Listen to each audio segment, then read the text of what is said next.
Now we're going to talk about gaming and innovations in gaming, but also the practical application of it, and the question on everybody's mind: where do we go to get these users? How do we acquire them? How will this happen? All of the intricacies of that from both Web 2 and Web 3 perspectives. So I'd like to announce my speakers onto the stage now for innovations in gaming, looking ahead. We've got Tanner from Altura, Zlatko from Visionarie Labs, he's got fans, Douglas from Studio Wildcard, and Frank from Gawooni MetaLabs, and I will be moderating. My name is Megan Nilsson, I go by Crypto Megan, and let's get this panel started. So welcome.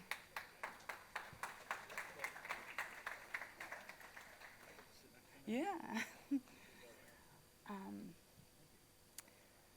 Okay, so before getting this panel started, since all of my panelists have such an amazing background, I'd love for you guys to go around and do a quick intro about your background and what you've been working on and what you're doing now, and a little bit about your companies. So, would you like me to start? Yeah, let's go. Well, I'm Doug Kennedy. Thanks for having me today. I've been in the video game industry for roughly 25 years. I've worked at PlayStation, at Xbox. I ran an agency for a number of years where we launched games like Guitar Hero, Rock Band, PlayerUnknown Battlegrounds, Rocket League. And for the last 10 years, I've been the co-founder and CEO of Studio Wildcard, the makers of Ark Survival Evolved. I was a literal rock star behind the creation of the Guitar Hero game. That's so cool. How many of you guys played that? I mean, I remember that from growing up. It was one of my favorites. Yes, so let's continue. Hi guys, thank you for having me as well. I'm Zlatko. I'm co-founder of Visionarie Labs. We're producing the game Lusa, the Final Frontier, and we want to get as many Web 2 users into Web 3. And yeah, we're developing on Unreal Engine 5 and looking forward to have a great panel here. Amazing, thank you. Good morning, everybody. My name is Frank. Same like Douglas, I'm in this games industry since more than 25 years. I think a lot of people from you know the brand Atari, so I was marketing director here for Atari in Central Europe for a long time. Then I also founded my own consultancy in the gaming industry. Now I'm running Gawooni MetaLabs because I feel that the blockchain industry is bringing a lot of value into gaming, and I'm happy to be here. Amazing, thank you. My name is Tanner, and I've been alive for just over 25 years. A little bit of humor for the morning to get you nice and awake. I'm the COO and co-founder of Altura. We help game developers build, scale, and monetize their Web3 games, helping everything along the way with APIs and SDKs, where we have our REST API, our Unity SDK, which is a Unity verified solution, and we're also on the Unity Asset Store, as well as our Unreal SDK. We also have minting solutions, so we help for things with smart NFTs. If you don't know what a smart NFT is, if you're playing a game and you have a sword, and that sword defeats a monster, you might expect there to have cracks in that sword, or maybe for beating that monster, it glows blue. That will happen in the game, but that will also seamlessly be updated on the marketplace because we house that metadata and that smart NFT, like in-game assets should change. We also allow for things like consumable NFTs. So let's say you're playing a game and you have bullets that are on-chain. You would buy those bullets, and then once they're shot in the gun, they'll be automatically burnt on-chain, so thus they're consumable. We also help with marketplace solutions. We have our Altura marketplace, and we also help games create their own custom white label marketplace in under 5 minutes. They can have their own custom marketplace with their own banner, their own photo, their own nav bar, and have all their collections multi-chain on any EVM chain that they have collections on. They can all be in one place with their own URL. So that's Altura, and I'm Tanner. Wow, that is really cool, actually. I mean, this is essentially what NFTs were created for, right? To be able to reflect that data in real time and the ownership of that data, of that skin, of that asset. I mean, that's really cool. So what I love about this panel is we've got, just a casual Atari, PlayStation, a Guitar Hero, no big deal, right? I mean, massive. And then we've got the Web3 side of the Tanner and Zlatko, who are making this happen and who are implementing that technology together with the insights from these two worlds. I think we can really make good progress and kind of laying the foundation for how this future should be shaped. So, getting right into it, I know on a lot of people's minds is how will we acquire these new users? How will we onboard these new users? Because the whole thesis, at least one of my biggest thesis, is Web3 gaming is going to be the funnel for mass adoption. I mean, people love games. Hundreds of millions of new users are going to come in through blockchain games. And right now we have a little bit of an issue with, okay, how do we start to get these to catch fire within the Web 2 world, the Web 2 gamers? I know there's a lot of pushback from gamers and NFTs, especially in America. In Asia, they've adopted this a little bit more, as Yatsu was speaking about yesterday, how they're, I think in a lot of countries we take ownership for granted, whereas in other countries it might not be so. And also, just the fact that they have this fear of getting left behind with the NFT narrative. But as Tanner was just explaining, NFTs are so much more than just expensive assets like JPEGs, monkeys. I'm a part of that club, so Bored Ape Yacht Club, so we can get into that later, and I think there's a lot of amazing things. But I'd love to hear from you guys. How do you think that this adoption is going to happen? How will we get these new users? Just from the video game side, I'm here at the show specifically to learn more about what's happening in the Web3 space and the blockchain space. I think that, in speaking with Tanner yesterday, he brought up a great point. Back 15, 20 years ago, in-game assets and in-game purchases were really pushed back on by players. And now it's something that happens in almost every game. It's monetization inside of the game. I think we're looking at the same situation right now as we try to convert people from Web 2 to Web 3. They just want to play video games. And if we create great video games that are supported by Web3, blockchain, things of that nature, the gamers will follow, and they may not even know that they're involved in this stuff. And as they start to see other players that are going to start making purchases, tokenization, things that happen, they will start adopting things. But we really need to find great games that come into the marketplace that are going to pull the players in. Yes, 100% agree. Love to hear from you. Yeah, I can also agree with Doug. And I think one of the biggest problems in the Web3 space for games was there was no actual fun games. And many people stepped in and started producing games. So I think once the developers from the Web2 space start adopting into blockchain, we will see this mass adoption. And I think we need to make it as easy as possible, abstracted wallets. You log in with your email address or your social account, and the wallet is created in the background, and you won't even recognize that you're on-chain. As, for example, what we are trying to achieve is the user logs in with their email address, Google account, whatever, and he just plays the game. He can buy skins, items, etc., and he can trade them on a marketplace, which will be an NFT marketplace, and he won't recognize it. It will be gasless, instant finality, and so this is, I think, how we can bring the Web2 users in, as it needs to be as simple as possible. As imagine you want to play a game and you need to write down seed phrases. That's not fun.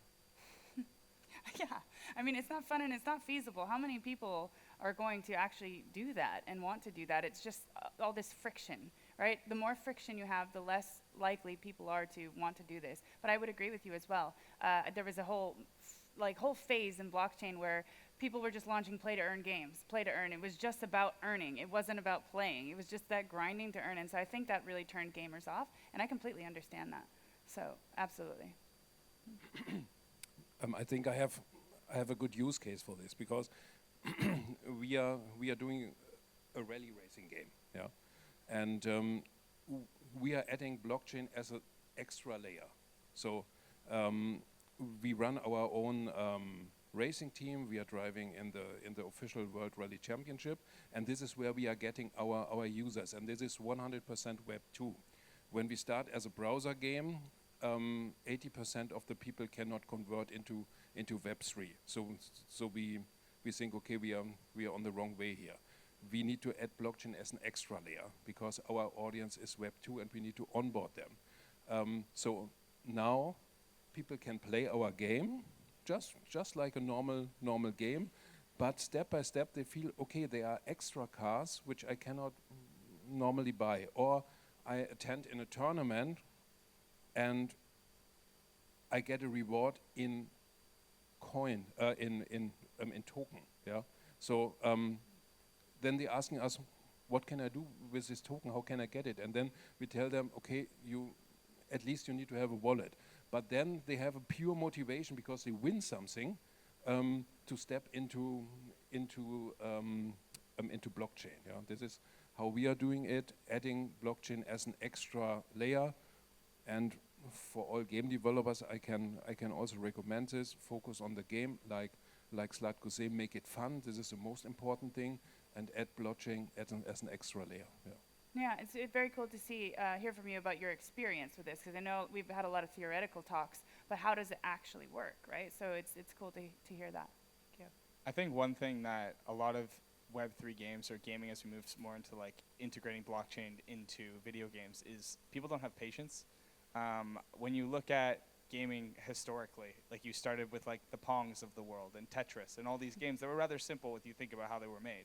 But when people look at like blockchain games and you're integrating this whole new world into video games, people don't have the same patience, because you currently have the games that exist in today's. You have Call of Duty, you have Final Fantasy, you have all these games that are so complex and diverse and interesting that it's not simple to just add a whole new layer of technology into these games that are so advanced that we have to start somewhere. And that somewhere started where it was a couple years ago with games where it was the play-to-earn games, it was the play-to-airdrop games, it was all those games that kind of, for lack of a better word, get memed right now, and aren't necessarily where the purists of the industry want things to be. But you have to start somewhere, and gaming always has started somewhere and then improved slowly as you get forward. And I think as Web3 gaming and the integration of Web3 into video games continues to progress and we move forward as an industry, it's only going to get better. And you can see that with what's coming out now in the games that are getting better every single year, every single day. If you went to GDC this year, you saw games that were being played at the Avalanche booth. That wasn't there last year, and everything's improving and we're getting better, and we really need to take that into consideration when we look at this as an industry, because it takes time. Things don't just happen like that, especially when it's something as complex as integrating this whole new world of things that not everyone even understands. Absolutely. Yeah, if I could add one more point, I think that right now, if anybody follows the video game industry, we're going through a retraction. Even if you look this morning, there's lots of layoffs that are happening in the industry, and you know, it's a scary time for people that have been in the industry for just a couple of years, but it's these times where innovation takes place, and you're going to have a lot of very talented people looking for ways to innovate. And so I look at this, and this is one of the reasons I'm over here at the trade show. You know, I'm learning, I'm working with Lusa, and I'm learning about what's happening in this space, but I'm looking for innovation. I'm looking for the next growth area. It's not going to come from Sony. It's not going to come from Microsoft or Activision or any of the large companies. They crank out Call of Duty 15, 20. They'll push out, you know, any other game that they have that's a confirmed winner on a platform, and then they try to generate revenue. But the innovation, whether it be whatever game you think about, the innovation is going to come from something in a marketplace like this. I love that point. I love the point about the innovation in these periods of lulls and these kind of like slow periods where what is happening next. It's always like that moment before the next tectonic shift, right? And the next big momentum and movement comes. Same in a bear market. All the most amazing things are built in a bear market, because when you have the bull market, then you've got, you know, all the play to earn games that pop up and all the promises. I just remember this whole meta and within NFTs, all these NFT they were coming out with a play to earn game, and then they realized, wow, making a game is really hard. I actually don't know how to do this, and they flopped and they failed miserably. And so yeah, it wasn't a good look, but you know, then from there we learned and we're evolving, and now what I think is the most powerful combination is people who have that understanding of how to make a real good video game and add that layer, which is what everybody here is doing on this panel. So one of my other questions would be then, I also believe this will happen kind of like in a grassroots, slower way where we build these communities and it kind of evolves from there. How far away do you think AAA game studios are from incorporating this technology into like the Call of Duties of the world? I think they're pretty far away. I think that you're going to have a pushback from the first parties, Sony, the Microsoft, the PC is a little bit more open of a gaming platform. Frank and I were talking this morning about mobile, how mobile and Google and Apple will push back a little bit. But I think it's going to come from a studio that really takes building a game seriously, and that's one of the reasons I'm working with Lusa. I have two clients that I'm talking to right now. One has a ton of experience in building games, and one has a ton of experience in Web3 and blockchain. And it's really interesting to see how they're maneuvering, but I think they both realize that key games are really important. Once there is a game that comes out and showcases that the consumer is really demanding this type of technology and they're adopting it, you will see other studios that are bigger studios, and you'll start moving up the food chain, and you're going to see larger studios start to adopt this type of technology. Yeah. Like Douglas said, I'm also in touch with a lot of the big publisher. they have a problem. They are public listed shareholder companies. Yeah, they cannot do what they want, and especially shareholder pushing a lot against blockchain. This is a little bit the problem why a lot of the big publishers are not officially saying we are now doing blockchain games. Yeah, because they are public listed and they worry that maybe their share price will drop. Yeah, that's a good point. The next thing, and this is what we are teaching, and this is the real innovation in blockchain gaming, and also why we as a company jumped into this place, is every heavy gamer know he spends 100 or 200 hours playing a game. In this time you're spending a lot of money and also a lot of time. Time is also money. In the end you have a high-level character, and blockchain gaming, especially NFT-based gaming, offers the chance that you can, in the end, if you're not longer interested in this game, you can sell your character. Yeah, and this means all your investment is not lost. It is growing, and a lot of people spend, especially in massive multiplayer games, they spend hundreds of hours in gaming, leveling up their character. They have so cool characters, yeah, and why not sell it for a high price? This is cool, yeah, and this is what let's say also our rally gamers are learning, and in the end they understand it. They say blockchain gaming is cool, yeah, it has a real USP and a benefit for me as a gamer. Yeah, I mean, it seems crystal clear, the use case for, being able to own your skins and all the time invested after you close up shop, or you want to trade it, or you want to sell it. I mean, for me, it's just so obvious. But why then the pushback from the gamers seems to be from the not proper communication of, or just that kind of perception from the outside world that, all these games are flopping and people are just here to like come in on our space and take over and ruin it, kind of thing. I also have feedback here from our community, because in the beginning or over the last 2 years, blockchain gaming has the image of play to earn, yeah, and nobody wants to be. Also, me as a gamer, I'm not fully focused on earning by game. First, I'm interested in the game itself, yeah. But the image was play to earn. We do play to earn games, yeah. Then you had Axie Infinity in 2020 and 21. Great stories where families in Philippines, they earn their living. They stop their regular job, they jump into Axie Infinity. The whole family is sitting with laptops on the table and earning money. Yeah? But I think this image we need to change. For us, it is not longer play to earn, because I don't like this. It is, you have the possibility play and earn if you like it. Like an option, and also just a seamless integration. Absolutely. Zlatko. I can agree with both of Doug and Frank. I think especially the play to earn, that's why the gamers like the inflation. All the tokens, as you saw in the bear market, I think over $200 billion were invested into play to earn games. And during the bear market, they were worth less than $50 million, from 200 billion of investments down to 50 million. So that's why we, for example, take the approach to not have a play-to-earn mechanism, rather have like a skill-based wagering. You invest on your skill, you pledge a certain amount of money, like 50 cents, $5, $100, how much you want, to join a game. And it goes into a prize pool and will be distributed to the players based on how good they were in the game.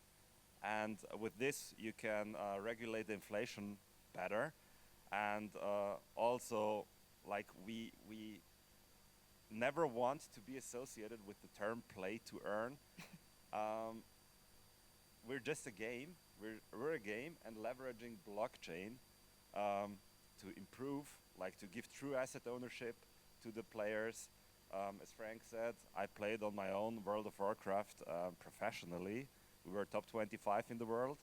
I got massive items with a drop chance of 0.01%.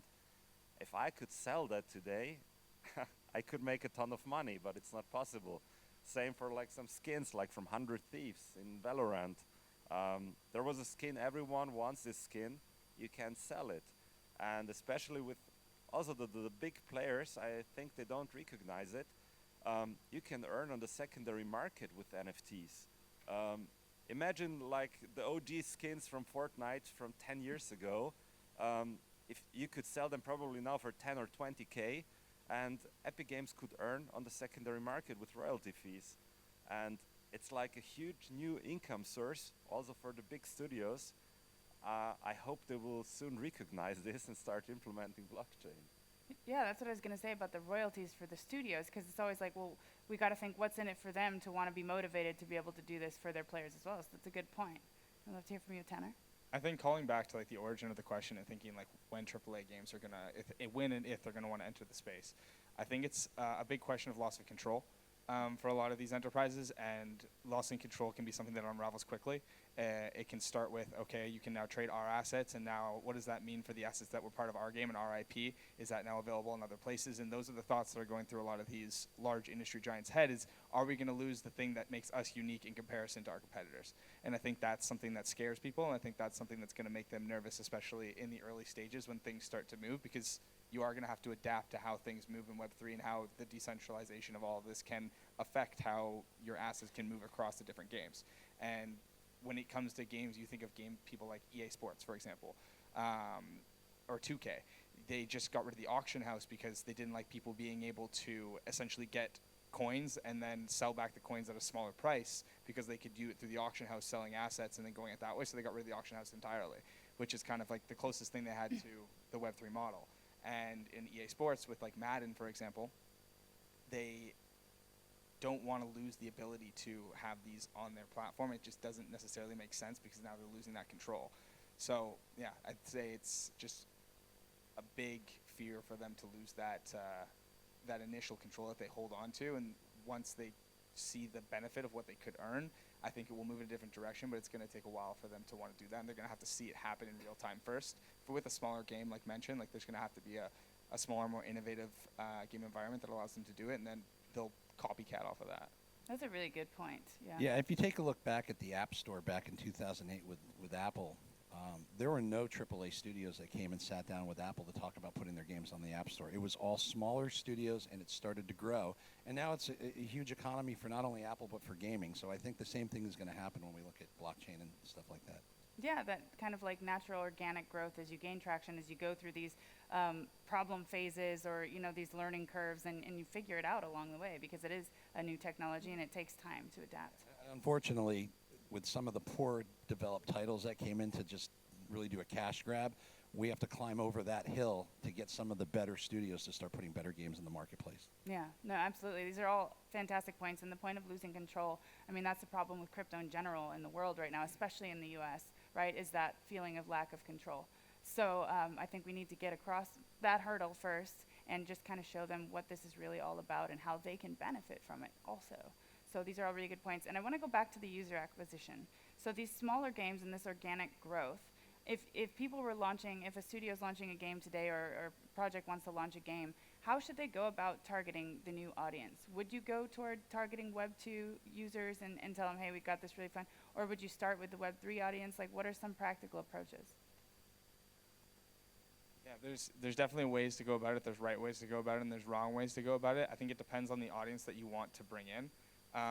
If and where your goals align. Like there are games that are still going to come in that are looking to fund themselves through using like blockchain or Web3 backed assets in order to continue to develop their game in a certain manner. So maybe at their first initial jump into it, they're going to want to get those Web3 users because that's going to be the ability for them to continue to fund themselves and grow and develop and get past beta to alpha and get it out full time.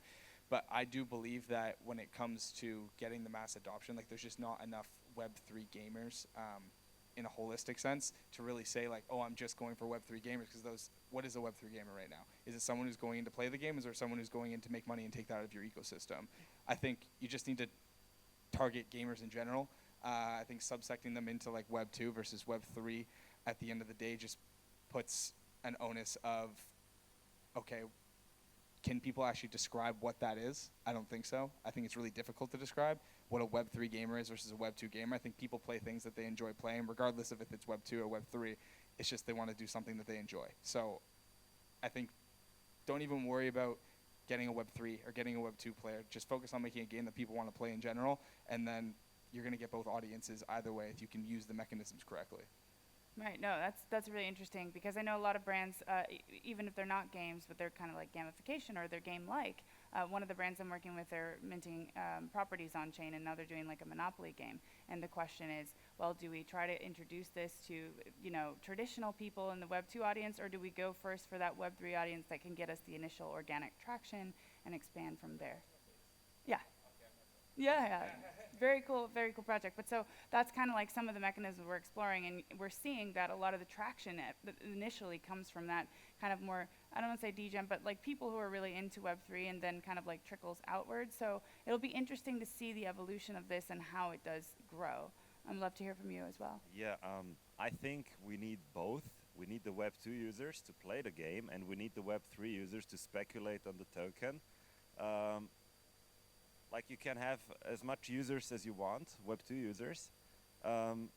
If there's no crypto community behind it, like speculating on the token, you will probably not have enough liquidity in the market. So we look to onboard, probably I think, as Tanner said, Web3 versus Web2. I think maybe 5% of the players are Web3 players in total, like all over the world. And if you make it very seamless and easy, you can onboard the Web2 guys, but you will still need the Web3 guys to buy the token. If you look probably at the launch of Pixels or Portal coin on Binance, they had a volume, I think, in 20 minutes about $80 to $100 million.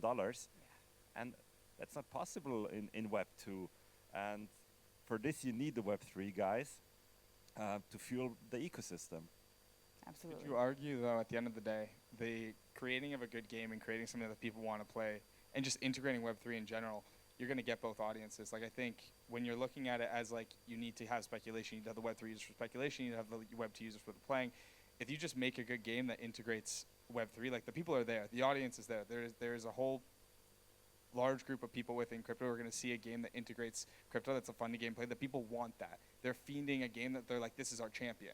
Like, they want to champion a game that's going to be fun to play that also integrates Web3 because people want to see the industry succeed. I want to see the industry succeed. I know everyone on stage wants to see the industry succeed. And the mass large, like crypto Twitter or whoever that environment is, they also want to see the industry succeed. So you want that game as just a good game, and that also has blockchain in it. And I think that the more that we try and like think about, well, we need speculation and we need this and we need that, it gets away from like the real fact of you need a good game that uses the technology that is infinitely better than what is currently available. Because what we have is something that isn't currently available in any sense. You don't have that decentralization, you don't have the ownership, you don't have any of that in current environment, but you do have that when you integrate blockchain-backed assets into your game. So if we just focus on making a good game and doing that, everything's going to come into one space. But the more that we try and separate it and think about it in different lights, I think it just alienates a larger population of gamers and doesn't allow them in. It kind of like gatekeeps a little bit. Yeah, in gaming, I would say that that's probably the case, that you need that core fundamental foundation of a good game. We already saw that, all these Web3 NFTs that said they were going to come out with this play to earn and kind of like gave us this reverse like reaction to it, like no gamers in general.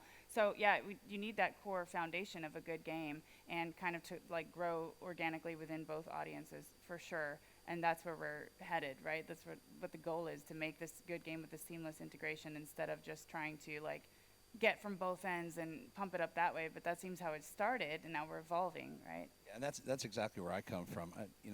I do not come from the space of blockchain. I am all about video games, and I've been presented a number of projects. I've looked at the games, and they just aren't fun. And so it's not a project that I want to get involved in. So like when I started talking to Lusa, I started looking at what they're doing, looking at their plans. To me, a fun game is going to drive users. And it's that simple. It doesn't matter Web 2, Web 3. If the game is fun, people are going to want to play it. So if there are integrations that happen from new technologies, the gamers, whether they like the technology or not, if the game is fun, they're going to keep playing. And ultimately, they're going to be sucked into what everybody else in the game is playing. So I think that your point is well taken. Good games will drive users. Absolutely. No, yeah, I think we've definitely all agree on that. And I'd like to now shift a little bit to the question of, I think, Frank, you posed this question. I thought it was good. So many games are cross-platform, right? So the regulations in the App Store are a bit tough with that. So it's not even possible to implement your own game ecosystem, as is the case on PC. So how do you see the solution to that forming, and what will be the answer to that? This is exactly the good question, because this is what we are talking yesterday also with a lot of guys here in the audience, 2-3 hours. At the moment, there is no solution for the App Store. As a game developer, a lot of teams are introducing games also here, and they are talking, yes, we are cross-platform, we are doing PC as a lead platform, and we are also doing mobile.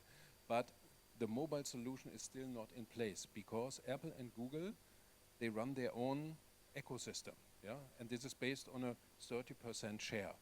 And what is not in their interest is that you are selling NFTs on your own, let's say, outside their marketplace in your PC version, and that you can use these NFTs in the mobile game, yeah? But this is exactly what blockchain gaming is. I can buy my NFT everywhere, and I should be able to use it in the game also in mobile. Yeah. But it will happen. And we've seen it happen with crossplay. You know, think about 10 years ago. You wanted to play with a PlayStation person and you're playing on Xbox. It was not going to happen. They would not. There was a wall up between you. You couldn't play. And it took a lot of work from a lot of different companies. And Epic really stepped up and really pressed PlayStation to adopt crossplay. And now you have crossplay across mobile, PC, console, and there's a movement that's going in that direction. So I know in this area we want to move very, very quickly, but we're working with very big companies that have to see users coming in and requesting, demanding, mandating that this is what they're looking for. And I go back to the really good games market. If a good game comes out there and there's something, say Fortnite, the guys at Epic were the ones that were driving the crossplay initiative. And so I think the same thing will happen in this space. I'm working with a company right now called G3, and they're having very similar issues where they've legalized through a number of initiatives with Congress in the United States video game gambling.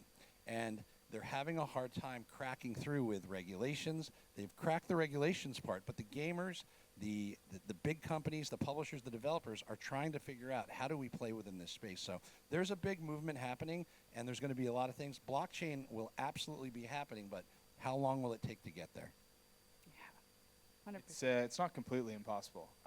So we actually have a wallet solution, Altura Guard, that you can utilize. Essentially, you have an Altura Guard code. When we have games that use it, a game called Board Candy City. It's a good game you can look at to see kind of how it works with us. But you have your Altura Guard code. When you go into the game, you put in your Altura Guard code, and it connects to your wallet, and you're able to play the Web3 game on mobile. So we have solutions. You can talk with my head of sales, Alex. He can tell you all about it, and he'll be able to walk you through exactly how it works. But there are solutions available. They're not like the cleanest or the best solutions right now, but they are there. And we can only improve upon them by getting more people to use them, finding the pain points, and then going back and restructuring based off those pain points and getting it better. We can only improve through it. I forget the word I'm looking for right now. When you can only improve through reiteration. And when we reiterate and we find the issues and we go back and we solve and we make it better, that's how we can get better. So, yeah, we're at the very beginning stage of this fundamental shift. I don't know if any of you saw the Netflix series Playlist, but it was kind of like about the evolution of music and how it started with the pirates, and then it kind of evolved to, you know, what it was with the record labels, and then Spotify came in and wanted to shift that whole thing. And that took a long time. It was a long time, and now we're at a point where we need to evolve again. So, right, like these shifts, they don't happen overnight, and I think that's one of the main points to drive home is that this will happen gradually and organically with these communities, and then it'll be a thing suddenly, and we won't even think about it, right? So I have a question now for all of you guys to wrap up this panel. What do you see, like, what are you working on right now that you're most excited about, or what's a game you think is really kind of like on track to be that next big thing that's doing things right in the ecosystem? Why don't we start with you? Yeah, okay. go ahead. Sure. So my head of sales is giving me a "don't talk about it" head shake. But we're working on some stuff right now where I'll talk about it without talking about it. But we're trying to create an option for games to be able to have the ability to have in-game marketplaces, in-game transactions, and to be able to do things seamlessly without taking the veil off of gaming. I think that's an issue right now when you look at a lot of the things that exist is you're taken out of the experience. Whether you have to go sign a transaction and go to a different browser and sign that transaction, you're taken out of the game. If you want to go to the marketplace to buy the asset, you have to go to a different browser to do that. So you're constantly being taken out of that experience. And what we're working on right now kind of solves that issue, and we'll be announcing it soon. And again, he told me I'm not allowed to say too much about it. He gave me a shh, so I won't go too far. But keep an eye out for Altura. We're doing a lot of really cool things, and we're really trying to push the infrastructure side of gaming and make it so that we can help these games get what they need, which is infrastructure that allows them to have seamless play within a Web3 world. Amazing. Thank you. That's Yeah. very exciting. We will continue focus on games which are connected to real world topics. And this is where we see our future. This means mainly sports games, racing games. Also, we just acquired a very big original race license, so we are evolving in this area, and by doing this, we are very much focusing on the Web2 audience because we are onboarding sport fans. Yeah. Amazing. Yeah, what we will keep doing, onboarding the layoffs from the Web2 industry, like from Ubisoft, EA, Activision, and give them all the creativity and tools to make a fun game. And yeah, we're going to be integrating the Altura as well. Right. As the smart NFT. Everyone should. Yeah, as the smart NFT solution is very good, also the consumable NFTs. And yeah, we're going to make it everything as seamless and easy as possible to drive the innovation and to get all the Web2 masses inside the blockchain. Fantastic. And I'll keep my answer short because we're running over time, but I'm looking at a variety of different things. I mentioned real quickly that I'm working with a team that's very good at building games and doesn't know Web3, teams that know Web3 are getting into building games. I'm also working on Oculus stuff. I'm looking for places that are going to drive our industry into that innovation. So I'm dipping my toes into a lot of different areas to see where the traction is coming from and then helping jump on board with those development studios to let them see the light of how to get into the marketplace. Well, judging from the caliber of this panel, the future is looking really bright. I love what you said about getting that talent that's being laid off. I mean, the internet's most brilliant minds are gravitating toward this space because this is where the innovation is happening, and it starts here with all of you guys. So I just want to thank you so much for such an amazing panel, and we look forward to following your work. Thank you, everyone. Thank you. Thank you.